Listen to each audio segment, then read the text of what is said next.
लो आ गया, पैसा बनवाने मैं आ गया। जी हाँ दोस्तों, जिस आईपीओ का था लोगों को महीनों से इंतजार, वो आईपीओ आ गया है। जी हाँ, मैं बात कर रहा हूं एनएसडीएल की, जो है एक डुओपोली बिजनेस, और उसमें भी है वो राजा। हम बात करेंगे कंपनी के बारे में, आईपीओ के बारे में, फंडामेंटल और वैल्यूएशन के बारे में, स्ट्रेंथ और वीकनेस भी देखेंगे, जीएमपी भी देखेंगे, और मेरा ऑनेस्ट ओपिनियन इस आईपीओ को लेके। हम करेंगे सारी चीजें डिटेल में डिस्कस। तो अगर make money with money channel पे नए हैं तो चैनल को तुरंत सब्सक्राइब करो, क्योंकि पैसे कमाने हैं ना। तो तुरंत सब्सक्राइब करो और बेल आइकन पर क्लिक कर दो, जिससे कि सारे नोटिफिकेशन और अपडेट आते रहें। तो चलिए स्टार्ट करते हैं ये वीडियो।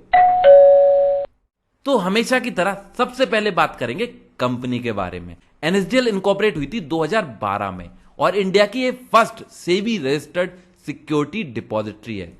इनका काम है इलेक्ट्रॉनिक्स फॉर्म में सिक्योरिटी को रिकॉर्डेड करना, dematerialisation, settlement and corporate action. पूरी इंडिया में लगभग इनके पास 4 करोड़ से भी ज्यादा अकाउंट हैं। और सबसे बड़ी बात, आज से कुछ समय पहले जब कोई इंसान शेयर खरीदता था तो उसको एक डॉक्यूमेंट मिलता था, लेकिन अब आज के टाइम पे बंद हो गया। सारा काम इलेक्ट्रॉनिक्स हो गया है, और कहीं ना कहीं इंडिया में केवल सिर्फ 2 ही रजिस्टर्ड सिक्योरिटी डिपॉजिटरी हैं। पहला है एनएसडीएल, दूसरा है सीडीएसएल। इसके अलावा कोई है नहीं, यानी कि यह एक डोपोली बिजनेस। और अगर डोपोली बिजनेस की भी बात करें तो एनएसडीएल सीडीएसएल से बड़ा है। तो ये तो हुई कंपनी की तारीफ। चलिए अब बात करते हैं आईपीओ के बारे में। तो इस आईपीओ में आप 30 जुलाई से लेके 1 अगस्त के शाम के 5 बजे तक अप्लाई कर सकते हैं।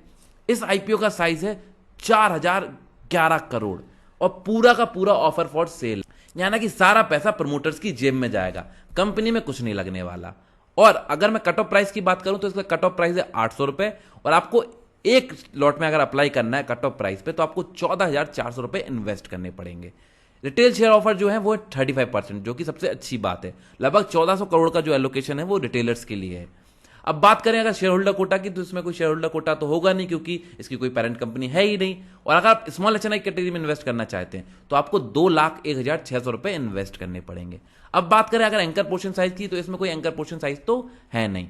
और अगर हम शेयर अलॉटमेंट की कंफर्मेशन की बात करें, तो अगर आपने इस आईपीओ में अप्लाई किया, जो कि 99% करना है, बट फिर भी हम देखेंगे, तो आपको 4 अगस्त तक कंफर्म हो जाएगा कि आपको इस आईपीओ में अलॉटमेंट मिला है या नहीं। और 6 अगस्त को होगी टेंटेटिवली इस शेयर की मार्केट में लिस्टिंग।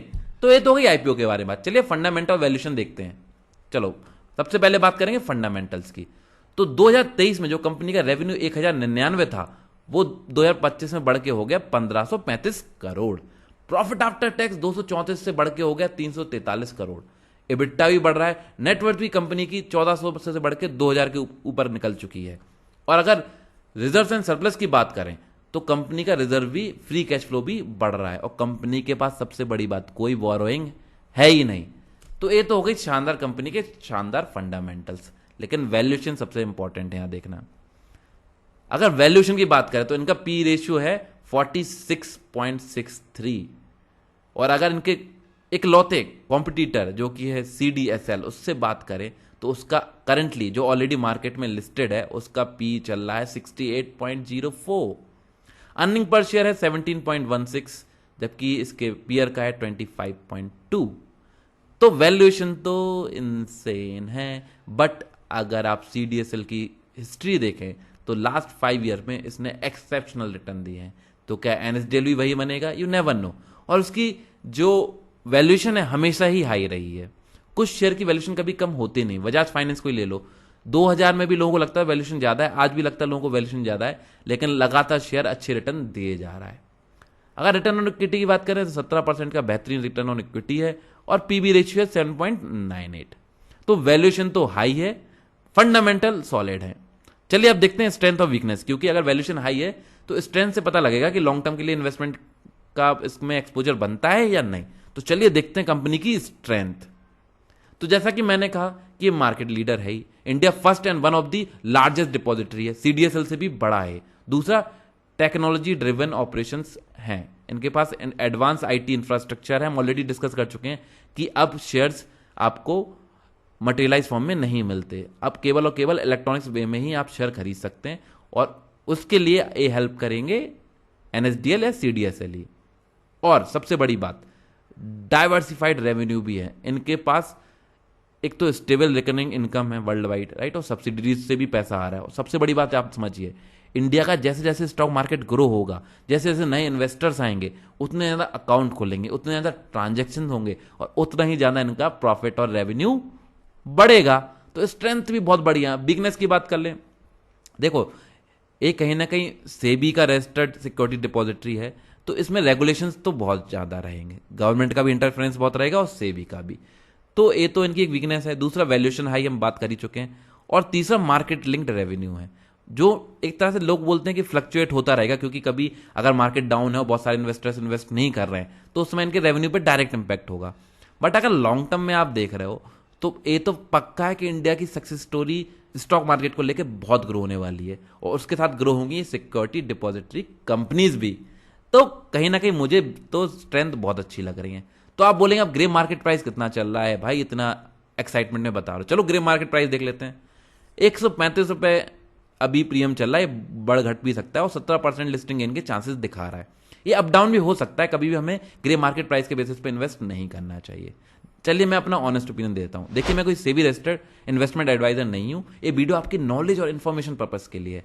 या तो इस आईपीओ में इन्वेस्ट करने के पहले अपने फाइनेंशियल कंसल्टेंट से कंसल्ट कर लो, या फिर अगर आपके पास कोई फाइनेंशियल कंसल्टेंट नहीं है तो मैंने जो भी एनालिसिस बताई है उसके बाद खुद डिसाइड करो आपको करना है या नहीं करना है। लेकिन चलिए मैं अपना ऑनेस्ट ओपिनियन दे देता हूं। तो मेरा ओपिनियन तो ये है कि इसके फंडामेंटल तो स्ट्रांग है, लीडर्स है इंडिया के डिपॉजिटरी बिजनेस में, सॉलिड टेक ड्रिवन मॉडल है, डुओपोली बिजनेस है, राइट, ग्रे मार्केट जो सिग्नल दे रहा है वो गुड लिस्टिंग का सिग्नल भी दे रहा है। तो ये सारी चीजें पॉजिटिव है। नेगेटिव अगर आप देखें तो केवल यही है कि प्योर ऑफर फॉर सेल है, नहीं, कोई भी पैसा इस आईपीओ में जो कमाया जा रहा है वो कंपनी में नहीं लगाया जाएगा। खैर, जो इन्वेस्टर्स हैं वो अपनी होल्डिंग थोड़ा कम कर रहे हैं, जिससे कि इसको पब्लिक लिस्टेड कंपनी बना सके। तो मेरे हिसाब से क्या है, देखिए, लॉन्ग टर्म ग्रोथ तो इसकी तय है, कोई डाउट ही नहीं है। इंडिया का मार्केट ग्रो करेगा, लॉन्ग टर्म ग्रोथ इसकी तय है, और रिस्क एक्सपोजर भी इसका कहीं ना कहीं लो है। तो अगर आप चाहें तो आप लिस्टिंग गेन के लिए भी इसमें अप्लाई कर सकते हैं, और अगर थोड़ा बहुत कुछ महीनों में अब जाने के बाद अगर ये डाउन आता है या थोड़ी बहुत वैल्यूएशन अच्छी मिलती है तो आप इसमें लॉन्ग टर्म भी बन सकते हैं। इसमें पैसा बन के देगा ही देगा, बट ये कोई बाय सेल रिकमेंडेशन नहीं है, अपना दिमाग जरूर लगाएं। तो अगर वीडियो अच्छी लगी तो इसको लाइक कर दीजिए, चैनल को सब्सक्राइब सब्सक्राइब करो, एंड वीडियो को अपने दोस्तों कलीग्स के साथ शेयर करना ना भूलें। तो चलिए मिलते हैं फिर अगले वीडियो में। धन्यवाद।